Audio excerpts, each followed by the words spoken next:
bolehlah dilakukannya mengikut pendapat yang sah dalam mazhab Imam Syafi'i. Kerana perubahan itu dilakukan demi mengawal muslihat dan muslihat telah berubah. Contoh, kerajaan PH. Dia buat strategi macam ni, buat begini. Naik kerajaan Perikatan Nasional. Dia buat sistem yang baru pula. Ya tak? Boleh tak ijtihad kerajaan PH dulu dibatalkan. Maka keluar ijtihad yang baru ni. Boleh tak? Boleh, dengan syarat tidak bercanggah dengan syariat untuk maslahat umum, maslahat rakyat. Itu dinamakan maqasid syar'iyah. Maqasid syar'iyah ada berapa tuan-tuan? Perempuan? 5. Apa dia? Memelihara agama, memelihara nyawa, memelihara akal, memelihara keturunan, memelihara harta benda. Tuan-tuan, inilah tujuannya pihak Al-Imamul Azam kena jaga. Oleh sebab itu, dalam COVID-19 sekarang ni, itu adalah ijtihad daripada Kerajaan Pakatan Nasional dan dibawa kepada Menteri Agama, dibawa kepada Kementerian Kesihatan dengan pandangan, diambil keputusan, maka dibuatlah SOP macam ni. Apa dia SOP cukuman? Standard Operation Procedure. Ya. Cakap orang putih memang. Ya, tuan-tuan. Itu standard operation. Jadi itulah yang kita buat sekarang ni. Maka tuan-tuan, apabila ini dilakukan, tujuan apa? Memelihara nyawa. Duduk rapat-rapat begini sunat, walaupun dia sunat. Tapi takut berlakunya jangkitan, maka dibuat 1 meter, kerana kalau seorang itu batuk, nescaya kuman batuk itu tak sampai terbang kepada sahabat yang sebelah. Dikaji Europe itu, tuan-tuan. Maka pihak kerajaan dalam maqasid syariah dia, dalam muslihat umum dia, memelihara nyawa lebih penting lagi daripada memelihara sunnah yang sunat. Maka dahulukan memelihara nyawa. Dengan sebab itu, tuan-tuan, jangan ada tok guru yang ngaji kitab tetapi dia tak tahu tentang teknologi moden. Kalau kita tanya yang mereka yang jumud, tok guru yang tak kerti ni, tuan-tuan, kita tanya, apakah kuman yang menyebabkan berlakunya taun? Dia tak tahu. Apakah kuman yang menyebabkan berlakunya malaria? Dia tak tahu. Ya, tuan-tuan. Apakah maksud COVID-19? Dia tak tahu. Sebab dia fiqhul Arab, dalam kotak saja. Apa perkembangan keliling ni, dia tak tahu. Apakah kuman yang menyebabkan berlakunya taun? Vibrio kolera contohnya. Apakah yang menyebabkan orang kena malaria? Bukan kuman, tapi sejenis cacing yang halus. Plasmodium vivax, Plasmodium falciparum. Apakah maksud COVID-19? COVID itu maknanya corona. V itu virus. D itu maknanya disease. Penyakit virus corona. 19 itu tahun 1919. Ini orang agama kena tahu. Yang itu ustaz tahulah sebab ustaz masuk dalam Kementerian Kesihatan. Okey. Kita masuk pula dalam bahagian kimia pula. Sulfuric acid bercampur dengan kalsium karbonat. Apa yang terjadi? Ini guru agama kena tahu. Sulfuric acid yang cair campur kalsium karbonat, berlakunya tindakan, dia berbuih, membebaskan karbon dioksida dan meninggalkan garam berbentuk alkali, iaitulah kalsium klorida. Gas karbon dioksida apabila dikenakan dengan api yang menyala akan memadamkan api itu. Ya tuan-tuan, sulfuric acid campur dengan zinc, apa yang terjadi? Maka berlaku tindakan akan membebaskan gas hidrogen dan meninggalkan zinc chloride yang berbentuk garam atau alkali. Tuan-tuan, apa buktinya hidrogen? Iaitulah apabila kita siut dengan api kayu uji yang bernyala, maka mengeluarkan satu letupan pop. Tuan-tuan ya. Begitu jugalah kejadian anak dalam badan. Anatomi seluruh badan manusia ini. Macam mana mata berfungsi. Macam mana bila kita makan nasi, apa terjadi setelah kita makan. Ya. Bila kita makan nasi umpamanya, dalam nasi itu ada kanji. Maka air liur kita ni bentuk alkali. Alkali itu bentuk dia lendir. Dan juga dia berbentuk masin. Asid, dia cair, bentuk masam. Bila kita kunyah-kunyah, enzim ptyalin yang terdapat dalam air liur itu akan menukarkan kanji yang terdapat dalam nasi itu kepada gula maltos. Tuan-tuan, ada dalam kitab benda ni? Tak ada. Tak ada. Jangan-jangan tuan-tuan pun baru dengar malam ni. Saya harap guru-guru lain dah bagi tahu dah. Gula maltos. Kemudian bila masuk ke dalam perut, keluar hydrochloric acid, menawarkan sifat alkali. Di sanalah dicerna, maka dia akan siap dicerna habis hydrochloric acid, maka dia akan masuk ke duodenum. Masuk ke mula masuk usus kecil, datang hempedu yang pahit daripada hati, menawarkan sifat asid yang terdapat dalam perut tadi. Kalau tidak habis kita punya usus, tuan-tuan. Tiba ke usus kecil, ada vilai. Vilai ni, tuan-tuan, menyerap segala air dan zat-zat, diberikan ke seluruh badan, air diserap terus ke ginjal dengan bantuan pam daripada jantung. Pergi ke ginjal, daripada ginjal dikeluarkan. Zat-zat dibagi-bagi pada badan, lebihan zat itu jadi tahi. Masuk dalam usus besar yang dipanggil kolon. Jadi najis. Tuan-tuan, itu baru sistem pahadaman. Belum saya cerita lagi dalam sistem peredaran darah, sistem pernafasan, sistem penglihatan, sistem pendengaran, sistem central nervous system. Iaitulah ini, sistem saraf terpusat. Bagaimana orang boleh jadi mengetuk, bagaimana jadi terasa, bagaimana orang hilang sakit, macam mana orang makan Panadol jadi hilang sakit. Nak tahu tak, tuan-tuan? Tak nak tahu? Makan Panadol, sakit jadi hilang. Panadol ni bila kita makan, udah azan lah ya. Bila kita makan, tuan-tuan, dia ada satu macam ni, satu benda apa itu, dipanggil apa? Ganglion namanya, penerima ya. Satu lagi, sini gitu, saraf gitu ya. Kemudian Panadol duduk antara saraf dengan ganglion tadi. Jadi rasa sakit daripada otak tadi tu, nak pergi ke tempat sakit tu tak tiba. Sebab diblok oleh molekul Panadol itu. Itu sebabnya hilang rasa sakit. Dia ada benda kopi itu, satu benda, itu disambut begitu. Dia duduk sini, celah ni. Di antara ganglion dengan saraf. Jadi dia menghalang saraf dan dia menerima perasaan sakit. Yang menterjemahkan perasaan sakit itu otak. Oh, lutut sakit, otak. Itu baru itu ya, tuan-tuan dah tenganga lah. Kalau lagi tak tahulah aku.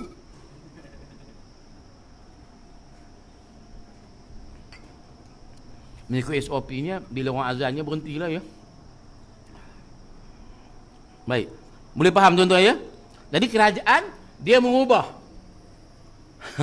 Dengan sebab itu tuan-tuan, pengerusi GLC pun kena diubah juga. Bila kita nak merintah, takkan nak bagi orang PH pegang pengerusi GLC, tumpul lah kita. Nak bagi tu sidang, nak bagi JKKK orang dia juga, habislah tuan-tuan, disabotahnya kita. Betul tak? Kena tukarlah orang-orang yang pro kepada kerajaan yang ada semasa. Itu istihad daripada kerajaan. Tok Guru Haji Hadi boleh lebih istihad. Daripada kita mempertahankan wibawa kita, maruah kita, iaitulah kita nak juga mendesak untuk dapat calon di Sabah. Di antara itu, sehingga membawa kepada perpecahan muafakat nasional ataupun perikatan nasional, lebih baik biar mereka je bertanding. Asalkan Muafakat Nasional ni tetap bergabung kuat. Nampak tak tuan-tuan? Ini keutamaan. Ini adalah prioriti ataupun dipanggil awaliyat apa? Aulawiyat. Aulawiyat. Cikgu Mak kena betul sebut gitu. Aulawiyat. Nampak? Ulama kita tuan-tuan dibimbing oleh benda-benda macam ni. Kita tak perasan, mau ni kita ngaji. Bila kita dah ngaji ni, kita, oh patutlah tunggu jadi, patut lepas buat begini. Tak, kita kata lepas ni bodoh. Jadi tukang pacok bendera je, kepala hotang kau. Tukang pacok bendera. Udah haji tuan-tuan ni, udah azan ni. Tadi tu aku kena denda 1,000 ni, seorang 1,000 macam mana? Kena sambung sikit lagi. Sambung sikit lagi ya. Itu yang pertama, dikecualikan. Yang kedua, jika pihak pemerintah membahagikan sesuatu kumpulan harta benda kepada orang yang berhak menerimanya setelah selesai dibahagi-bahagikan habuan masing-masing, tiba-tiba timbul keterangan bahawa pembahagian yang menentukan bahagi itu tersalah.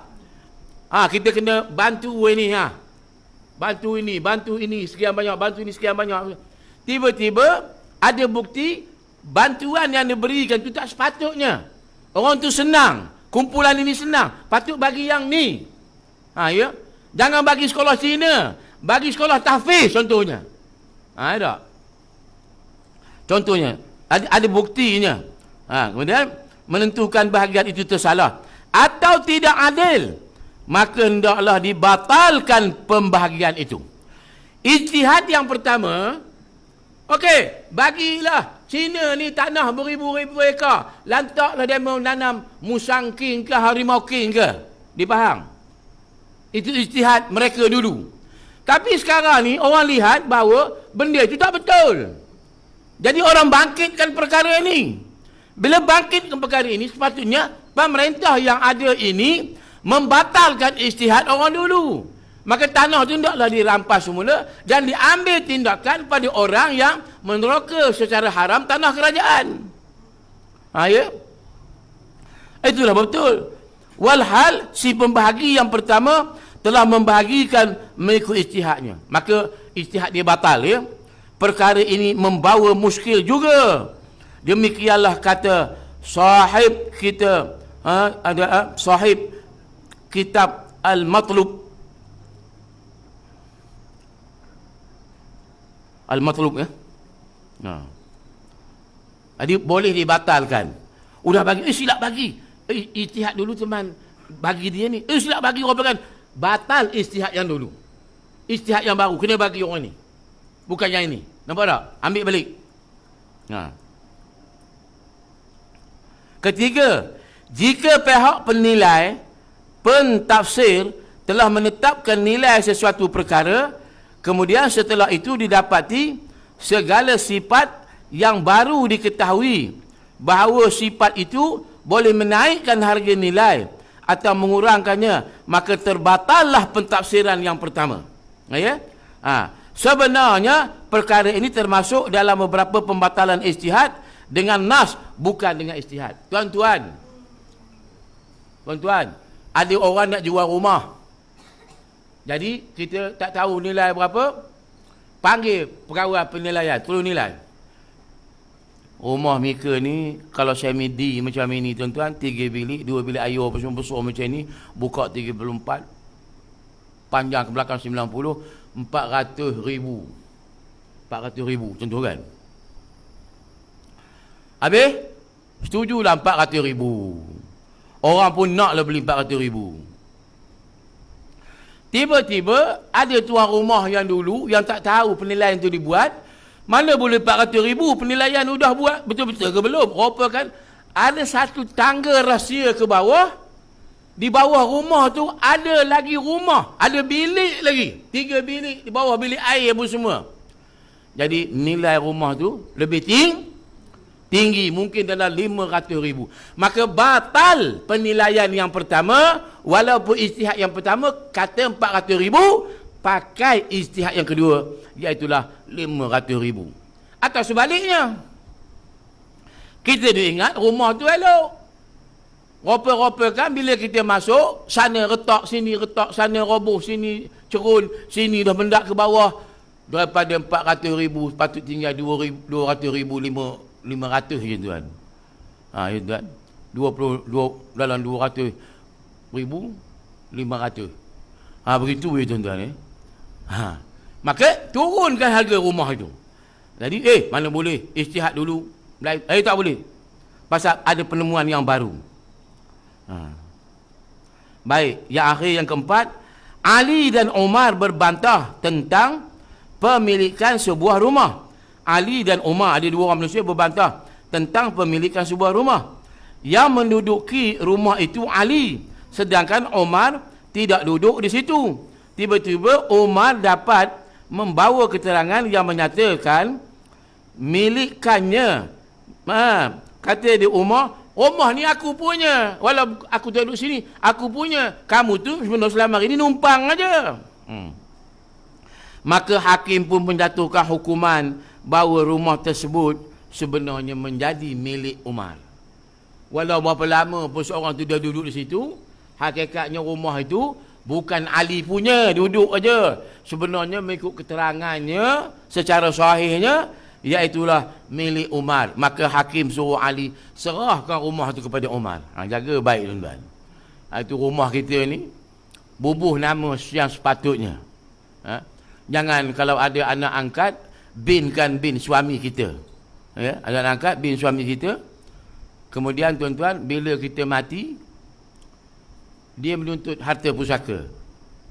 Orang pejabat tu, dia bukan kira betul ke tidak kamu ni anak si mati atau tidak. Dia tengok bin orang tu, apa? Dia kira anak orang tu dapat harta pusaka. So bagaimana anak betul, tuan-tuan? Jaga baik. Ya. Ini pernah berlaku. Aku ingatkan baiklah Wahab kita, Ustaz Wahab. Rupakan kita dia habis disapunya harta maknya. Harang kemen sedom mak dia membolot semua sekali. Anak angkat sampai anak dia sendiri melopong, tak dapat apa-apa tuan-tuan. Jaga baik tuan-tuan, benda-benda macam ni. Jadi pastikan rumah tu, kalau macam kita belum mati kan, kita rasa kita dah tua dah nak mati. Rumah tu kita nak bagi pada siapa? Kalau kita dah mati esok, jadi faraid pada anak-anak. Tapi anak-anak nombor 1, nombor 2, nombor 3, nombor 4 dah ada rumah semua. Kesian anak nombor 5, nombor 6 ni. Kita bubuh rumah kita tu nama anak nombor 5, nombor 6. Besok kalau yang mati esok, rumah ni kamu ambil 2 orang ni. Yang lain tak payahlah kamu ada rumah. Kesian lah adik kamu ni.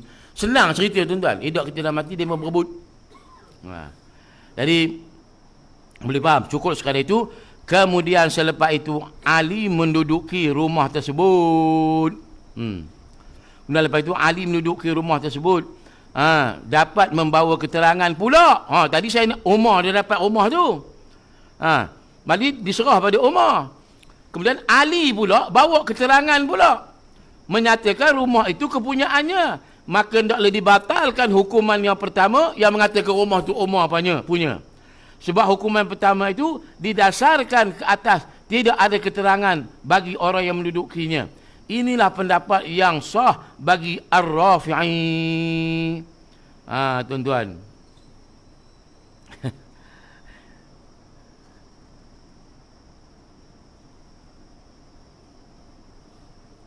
Cukuplah saya dulu ya. Ini banyak panjang sambung ni. Kita sambung bulan depan ya. Hari ni bulan 7 bulan.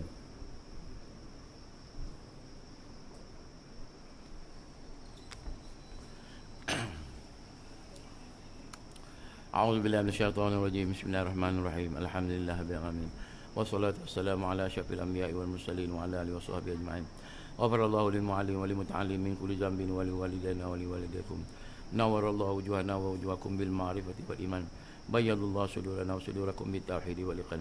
Allahumma nawwir qulubana bi nuri hidayatika kama nawwara al-ardha bi nuri syamsika abadan abada bi rahmatika ya arham. Walhamdulillahirabbil alamin. Aqulu qawli hadza wa astaghfirullahal azim li wa lakum. Assalamualaikum warahmatullahi